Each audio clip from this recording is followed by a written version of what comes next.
ജമ്മുകശ്മീരിൽ ഭീകരാക്രമണത്തിൽ 8 മരണം. ശ്രീനഗറിന് 20 കിലോമീറ്റർ അകലെ പാംപൂരിൽ സിആർപിഎഫ് വാഹനവ്യൂഹത്തിന് നേരെയാണ് ആക്രമണം നടന്നത്. 2 ഭീകരരെ സൈന്യം വധിച്ചു. 20 ജവാന്മാർക്ക് പരിക്കേറ്റു. വിവരങ്ങളുമായി ഇപ്പോൾ മനു ശങ്കർ ദില്ലിയിൽ നിന്നും ചേരുന്നുണ്ട്. മനു, വിവരങ്ങൾ.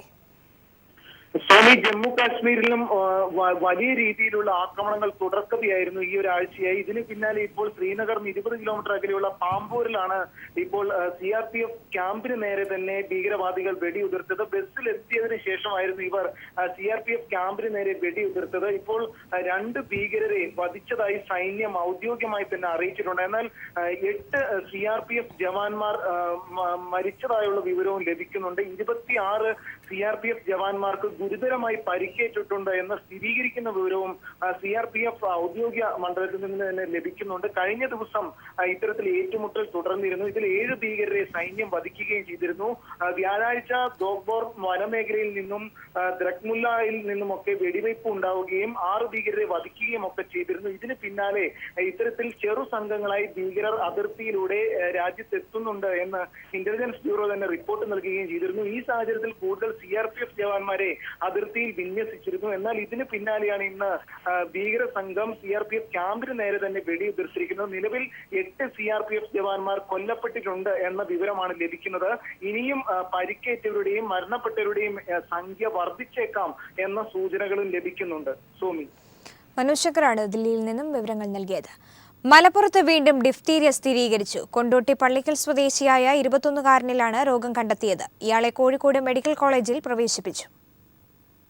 കൊണ്ടോട്ടി പള്ളിക്കൽ സ്വദേശിക്കാണ് ഡിഫ്തീരിയ ബാധ സ്ഥിരീകരിച്ചിരിക്കുന്നത്. 21 വയസ്സുള്ള യുവാവ് ബിരുദ വിദ്യാർത്ഥിയാണ്. പനി, തൊണ്ടവേദന തുടങ്ങിയ ശാരീരിക പ്രശ്നങ്ങൾ കാരണം കൊണ്ടോട്ടിയിലെ സ്വകാര്യ ആശുപത്രിയിൽ യുവാവ് ചികിത്സ തേടിയിരുന്നു. സംശയം തോന്നിയതിനെ തുടർന്ന് വിദഗ്ധ പരിശോധനയ്ക്കായി കോഴിക്കോട് മെഡിക്കൽ കോളേജ് ആശുപത്രിയിലേക്ക് മാറ്റുകയായിരുന്നു. തുടർന്ന് ഡോക്ടർമാർ നടത്തിയ പരിശോധനയിൽ ഡിഫ്തീരിയ സ്ഥിരീകരിച്ചു. യുവാവ് പ്രതിരോധ കുത്തിവയ്പ് എടുത്തിരുന്നില്ലെന്ന് ഡോക്ടർമാരുടെ പരിശോധനയിൽ വ്യക്തമായിട്ടുണ്ട്. ഒരു വിഭാഗം മതസംഘടനകൾ പ്രതിരോധ കുത്തിവയ്പ്പിനെതിരായതിനാൽ മലപ്പുറത്ത് നിരവധി പേരാണ് പ്രതിരോധ നടപടികളിൽ നിന്ന് മാറി നിൽക്കുന്നത്. 5 വയസ്സിന് താഴെയുള്ള കുട്ടികൾക്ക് എടുക്കേണ്ട പ്രതിരോധ കുത്തിവയ്പ്പുകൾ ഇവരാരും എടുക്കാറില്ല. 2 ആഴ്ചക്കിടെ പ്രതിരോധ കുത്തിവയ്പ് എടുക്കാത്ത 2 പേർ മലപ്പുറത്ത് ഡിഫ്തീരിയ ബാധിച്ചു മരിച്ചിരുന്നു. മലപ്പുറത്ത് മാത്രം പ്രതിരോധ കുത്തിവയ്പ് എടുക്കാത്ത 1.5 ലക്ഷത്തോളം പേരുണ്ടെന്നാണ് ആരോഗ്യവകുപ്പിന്റെ കണക്ക്. ഡിഫ്തീരിയ പോലുള്ള അസുഖങ്ങൾ കൂടുതലായി റിപ്പോർട്ട് ചെയ്യുന്ന സാഹചര്യത്തിൽ പ്രതിരോധ കുത്തിവയ്പ്പിനെക്കുറിച്ചുള്ള ബോധവൽക്കരണ പരിപാടികൾ നടത്താൻ ആരോഗ്യവകുപ്പ് തീരുമാനിച്ചിട്ടുണ്ട്. News bureau, Kozhikode. മദ്യനിരോധനമല്ല, മദ്യവർജനമാണ് നയമെന്ന് എക്സൈസ് മന്ത്രി ടി.പി. രാമകൃഷ്ണൻ. ജനങ്ങൾ അംഗീകരിച്ച LDFന്റെ പ്രകടന പത്രികയിലെ നയമാണിതെന്നും മന്ത്രി പറഞ്ഞു. മദ്യനിരോധനമല്ല, മദ്യവർജനമാണ് ഗവൺമെൻറ്റിൻ്റെ നയം. ഈ കാഴ്ചപ്പാട് നടപ്പിലാക്കുകയാണ് ഗവൺമെൻറ്. മദ്യവർജനത്തിന് പ്രമുഖ പരിഗണന നൽകുകയാണ്. അതൊരു തത്വം പോലെ പറഞ്ഞു പോവുക എന്നുള്ളതല്ല, പ്രയോഗത്തിൽ വരണം. അതിന് ജനങ്ങളെ സജ്ജമാക്കണം. സർക്കാരിനെതിരെ BJPയും കോൺഗ്രസും ഒത്തുകളിക്കുന്നുവെന്ന് CPIM സംസ്ഥാന സെക്രട്ടറി കോടിയേരി ബാലകൃഷ്ണൻ. സർക്കാരിനെ അസ്ഥിരപ്പെടുത്താൻ ശ്രമമെന്നും കോടിയേരി പറഞ്ഞു. ഇന്നിപ്പോൾ ഇടതുപക്ഷം അധികാരത്തിൽ വന്നു. ഈ ഗവൺമെന്റിനെതിരെ BJPയും കോൺഗ്രസും ഒത്തുകളിക്കുകയാണ്. 2 കൂട്ടരും ഒരേ തരത്തിലുള്ള പ്രചാരബല ഏറ്റെടുത്തത് ഇടതുപക്ഷ മുന്നണി സർക്കാരിനെ അസ്ഥിരീകരിക്കാനുള്ള പ്രവർത്തനങ്ങൾ ഏർപ്പെട്ടിരിക്കുകയാണ്. ഇതിനെതിരെ നാം ജാഗ്രത പാലിക്കണം. സ്ഥലം മാറ്റത്തിൽ ഗവൺമെൻറ് വ്യക്തമായിട്ടുള്ള മാനദണ്ഡം ഉണ്ടാക്കും. UDFന്റെ കാലത്ത് ചില തെറ്റ് ചെയ്തിട്ടുണ്ട്. തെറ്റായിട്ട് മാറ്റിയിട്ടുണ്ടെങ്കിൽ അതൊക്കെ ആദ്യം തിരുത്തണം. ആം ആദ്മി MLA ദിനേശ് മൊഹാലിയെ ദില്ലി പോലീസ് അറസ്റ്റ് ചെയ്തു. കുടിവെള്ള പ്രശ്നത്തിന്റെ പരാതിയുമായി എത്തിയ സ്ത്രീയെ അപമാനിച്ചു എന്ന കാരണത്താലാണ് പോലീസ് MLA അറസ്റ്റ് ചെയ്തത്. പത്രസമ്മേളനം നടത്തുന്നതിനിടെയായിരുന്നു അറസ്റ്റ്. അന്വേഷണവുമായി ഒരു തരത്തിലും സഹകരിക്കാത്തതിനാലാണ് MLA അറസ്റ്റ് ചെയ്യേണ്ടി വന്നതെന്ന് ദില്ലി കമ്മീഷണർ വ്യക്തമാക്കി.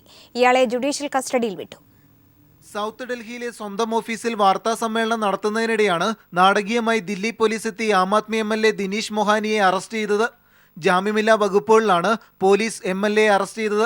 കുടിവെള്ള പ്രശ്നവുമായി ആപ്പ് MLAയുടെ അടുത്തെത്തിയ ഒരുപറ്റം സ്ത്രീകളെ MLAയുടെ അനുയായികൾ കയ്യേറ്റം ചെയ്തെന്ന പരാതിയിലാണ് പോലീസ് നടപടി. ദില്ലി സാകേതിലെ നബ്സറായ് പോലീസ് സ്റ്റേഷനാണിത്. ആം ആദ്മി MLA ദിനീഷ് മൊഹാനിയെ മണിക്കൂറുകൾ ഈ പോലീസ് സ്റ്റേഷനകത്ത് വെച്ചാണ് വാർത്താ സമ്മേളനം നടത്തുന്നതിനിടെ പോലീസ് അറസ്റ്റ് ചെയ്ത് കൊണ്ടുവന്ന് ചോദ്യം ചെയ്തത്. ഈ നബ്സറായ് പോലീസ് സ്റ്റേഷന്റെ പുറത്ത് നിരവധി ആം ആദ്മി പ്രവർത്തകരാണ് MLAക്ക് പിന്തുണ അർപ്പിച്ചുകൊണ്ട് പ്രതിഷേധ സ്വരം ഉയർത്തിയത്. കേന്ദ്ര സർക്കാർ ദില്ലിയിൽ അപ്രഖ്യാപിത അടിയന്തരാവസ്ഥ നടപ്പാക്കുകയാണെന്ന് മുഖ്യമന്ത്രി അരവിന്ദ് കെജ്രിവാളും ആം ആദ്മി പ്രവർത്തകരും ആരോപിച്ചു. बीजेपी वाले ये अपना सब कर रहे हैं, नहीं तो कोई MLA किसी लेडीज़ को कैसे अपना ऐसे हाथ उठा सकता है या कपड़े फाड़ सकता है एक अपने ऑफिस में. മുതിർന്ന പൗരനെ അടിച്ചെന്നുള്ള മറ്റൊരു കേസും MLAക്കെതിരെയുണ്ട്. കോടതിയിൽ ഹാജരാക്കിയെങ്കിലും ജാമ്യമില്ലാ വകുപ്പുകൾ ചാർത്തിയത് ചൂണ്ടിക്കാട്ടി MLAയെ തിങ്കളാഴ്ച വരെ റിമാൻഡ് ചെയ്തു. Manushankar, news bureau, Delhi. ഭരണരംഗത്ത് വലിയ തോതിൽ പുനഃക്രമീകരണമുണ്ടാക്കുമെന്ന് മുഖ്യമന്ത്രി പിണറായി വിജയൻ. പുതിയ കേരള മോഡൽ ഉയർത്തിക്കൊണ്ടുവരും. അഴിമതിരഹിതവും കാര്യക്ഷമവുമായ സിവിൽ സർവീസിനായി സർവീസ് സംഘടനകളുമായി ചർച്ച നടത്തും. കൈമടക്ക് വാങ്ങുന്നവരെ ആദ്യം ഉപദേശിക്കണമെന്നും പിന്നെ നടപടിയെടുക്കണമെന്നും മുഖ്യമന്ത്രി പറഞ്ഞു. അഴിമതിരഹിതവും കാര്യക്ഷമവുമായ ജനപക്ഷ സിവിൽ സർവീസിനായി കേരള NGO യൂണിയൻ സംഘടിപ്പിച്ച സംസ്ഥാനതല ശില്പശാല ഉദ്ഘാടനം ചെയ്താണ് മുഖ്യമന്ത്രി പിണറായി വിജയൻ ഭരണപരിഷ്കാര മേഖലകളിൽ കാലോചിത മാറ്റമുണ്ടാക്കുമെന്ന് വ്യക്തമാക്കിയത്. ഭരണനിർവഹണ രംഗത്ത് വലിയ തോതിലുള്ള പുനഃക്രമീകരണങ്ങൾ ഉണ്ടാവേണ്ടതായിട്ടുണ്ട്. പുതിയൊരു കേരള മോഡൽ നമുക്ക് ഉയർത്തിക്കൊണ്ടുവരാൻ ഇത്തരത്തിലുള്ളൊരു മാറ്റം ആവശ്യമാണ്. സ്വാഭാവികമായും അഴിമതിക്ക് കൂട്ടുനിൽക്കാനാവില്ല. കെടുകാര്യസ്ഥതയെ ന്യായീകരിക്കാനും കഴിയില്ല. ഭരണ സംവിധാനങ്ങൾ കെടുകാര്യസ്ഥതയിൽ നിന്ന് മുക്തമാവുകയും സേവനങ്ങൾ കാലതാമസമില്ലാതെ ജനങ്ങളിലേക്ക് എത്തുകയും വേണം. അധികാര ശ്രേണിയിലെ തട്ടുകളുടെ എണ്ണം കുറയ്ക്കാനായി വിവരസാങ്കേതിക വിദ്യ ഫലപ്രദമായി ഉപയോഗിക്കണമെന്നും മുഖ്യമന്ത്രി പറഞ്ഞു. ചട്ടങ്ങളും നിയമങ്ങളുമല്ല, മറിച്ച് സർക്കാർ ജീവനക്കാരുടെ പെരുമാറ്റമാണ് മാറേണ്ടതെന്ന് ചടങ്ങിൽ ചീഫ് സെക്രട്ടറി SM വിജയാനന്ദ് പറഞ്ഞു. വിവിധ ജില്ലകളിൽ നിന്നായി 1000-ഓളം ജീവനക്കാർ ശില്പശാലയിൽ പങ്കെടുത്തു. News bureau, Thiruvananthapuram. തിരികെ വാർത്തയിലേക്ക്. ബിജു രമേശിന്റെ മകളുടെ വിവാഹ നിശ്ചയ ചടങ്ങിന് ഉമ്മൻചാണ്ടിയും ചെന്നിത്തലയും പോകരുതായിരുന്നുവെന്ന് KPCC അധ്യക്ഷൻ VM സുധീരൻ. ഈ നടപടി ജനങ്ങളിൽ തെറ്റായ സന്ദേശമാണ് നൽകുകയെന്നും സുധീരൻ വിമർശിച്ചു. ഇഷ്ടമില്ലാത്തവരെ കള്ളക്കേസിൽ കൊടുക്കുകയാണ് സംസ്ഥാന സർക്കാരെന്നും സുധീരൻ പറഞ്ഞു. പ്രതിഷേധങ്ങളെ സർക്കാർ മൃഗീയമായി അടിച്ചമർത്തുന്നുവെന്നും സുധീരന്റെ വിമർശനം. ഒഴിവാക്കേണ്ടതായിരുന്നു എന്നാണ് പാർട്ടിയുടെ വേറൊന്നും കൊണ്ടല്ല. ഒരു സർക്കാരിനെ അപമാനിക്കുകയും ആക്ഷേപിക്കുകയും ചെയ്തതിന് മുൻകൈയെടുത്ത ഒരു സംഗതി, അതൊക്കെ നമ്മൾ ചില ഔചിത്യ മര്യാദകളൊക്കെ എല്ലാ ഭാഗത്തു നിന്നും ഉണ്ടാകേണ്ടത് ആവശ്യമാണ്. നമുക്ക് വിവാഹം സ്വകാര്യ സംഗതിയാണ്, വിവാഹ നിശ്ചയം സ്വകാര്യ കാര്യമാണ്, അതൊക്കെ ശരിയാണ്. പക്ഷേ സ്വകാര്യ കാര്യമാണെങ്കിലും ചില കാര്യങ്ങളിലെങ്കിലും ചില രീതി ഉണ്ടാകേണ്ടത് ആവശ്യമാണ്. കാരണം തെറ്റായൊരു സന്ദേശമായിരിക്കും അത് നൽകുന്നത്. ഷിബു ബേബി ജോണിന് തന്നോട് വ്യക്തിവിരോധമെന്ന് ഗണേഷ് കുമാർ. ഷിബു ബേബി ജോണിനെതിരെ സരിതയെ കൊണ്ട് ആരോപണം ഉന്നയിച്ചെന്ന വാദം ശരിയല്ലെന്ന് KB ഗണേഷ് കുമാർ സോളാർ കമ്മീഷനിൽ മൊഴി നൽകി. എന്നാൽ മുൻ മുഖ്യമന്ത്രിയുടെ ഓഫീസ് ഇടപെട്ടാണ് സരിതയ്ക്ക് തന്നെ കാണാൻ അവസരമൊരുങ്ങിയത്. ലക്ഷ്മി നായർ എന്ന പേരിൽ 2012 മുതൽ സരിത S നായരെ അറിയാം. ടീം സോളാർ കമ്പനിയുടെ ജീവനക്കാരി എന്ന നിലയിലാണ് സരിതയെ പരിചയപ്പെട്ടതെന്നും ഗണേഷ് കുമാർ മൊഴി നൽകി. കുറ്റപത്രം നൽകുന്നതിന് മുൻപ് ജിഷ വധക്കേസ് സംബന്ധിച്ച കാര്യങ്ങൾ മാധ്യമങ്ങളോട് പറയുമെന്ന് DGP ലോക്നാഥ് ബെഹ്റ. അന്വേഷണഘട്ടത്തിൽ ഒരു കാര്യവും പറയാനാവില്ലെന്നും DGP പറഞ്ഞു. അതേസമയം പ്രതി അമീറുലിനെ ചോദ്യം ചെയ്യുന്നത് തുടരുകയാണ്. തെളിവെടുപ്പ് നാളെ നടന്നേക്കും. ജിഷ വധക്കേസ് പ്രതി അമീറുൽ ഇസ്ലാമിനെ ആലുവ പോലീസ് ക്ലബ്ബിൽ വെച്ച് ചോദ്യം ചെയ്യുന്നത് 5-ാം ദിവസവും തുടരുകയാണ്. കൊലപാതകത്തിന് പിന്നിലെ കാരണങ്ങൾ സംബന്ധിച്ച് പ്രതി മൊഴിമാറ്റി പറയുന്നുണ്ടെങ്കിലും ഇന്ന് രാത്രിയോടെ ഇക്കാര്യത്തിൽ വ്യക്തത വരുത്തി ചോദ്യം ചെയ്യൽ പൂർത്തിയാകുമെന്നാണ് സൂചന. അടുത്ത ദിവസം പ്രതിയെ തമിഴ്നാട്ടിലെ കാഞ്ചീപുരത്തും പിന്നീട് പെരുമ്പാവൂരിലും എത്തിച്ച് തെളിവെടുപ്പ് നടത്തിയേക്കും. പ്രതി കൊലയ്ക്കുപയോഗിച്ച ആയുധവും ആ സമയത്ത് ധരിച്ചിരുന്ന വസ്ത്രവും എവിടെയാണെന്ന് സംബന്ധിച്ച് പോലീസിന് വിവരം ലഭിച്ചുവെന്നാണ് അറിയുന്നത്. ജിഷ വധക്കേസിൽ അന്വേഷണത്തിന്റെ ആദ്യഘട്ടത്തിൽ വീഴ്ചയുണ്ടായോ എന്ന് പിന്നീട് പരിശോധിക്കുമെന്ന് DGP പറഞ്ഞു. പ്രതിയുടെ ചിത്രം ഒരു മാധ്യമത്തിലൂടെ പുറത്തു വന്നത് അന്വേഷണത്തെ ബാധിച്ചുവെന്നും കുറ്റപത്രം സമർപ്പിക്കുന്നതിന് മുൻപ് കേസിന്റെ കാര്യങ്ങൾ മാധ്യമങ്ങളോട് പറയുമെന്നും DGP ലോക്നാഥ് ബെഹ്റ വ്യക്തമാക്കി. അപ്പോൾ ഏതെങ്കിലും ഫോട്ടോ ഓർ TV-യിൽ വരുവാണെങ്കിൽ that will initiate the investigation. അതാണ് ലീഗലി പ്രശ്നമാണ്. അത് ഒരു പാർട്ട് ഓഫ് ദ ഇൻവെസ്റ്റിഗേഷൻ ആണ്. നിങ്ങൾ പറഞ്ഞ കാര്യം ഒരു പാർട്ട് അത് ഞങ്ങൾ ചെയ്യും. ഇതിൽ സംശയമൊന്നുമില്ല. ഞങ്ങൾ ഇതിൽ എങ്ങനെ ഉണ്ടായിരുന്നു ഞങ്ങൾ ചെയ്യും. പക്ഷെ വരട്ടെ ആ സമയം. First I have to look it to the investigation കേട്ടോ. പ്രതിയുടെ DNA പരിശോധനയ്ക്ക് കോടതി അനുമതി നൽകിയ സാഹചര്യത്തിൽ പരിശോധനാ ഫലം കഴിയുന്നതും വേഗം ലഭ്യമാക്കി കോടതിയിൽ സമർപ്പിക്കാനാണ് അന്വേഷണ സംഘത്തിന്റെ തീരുമാനം.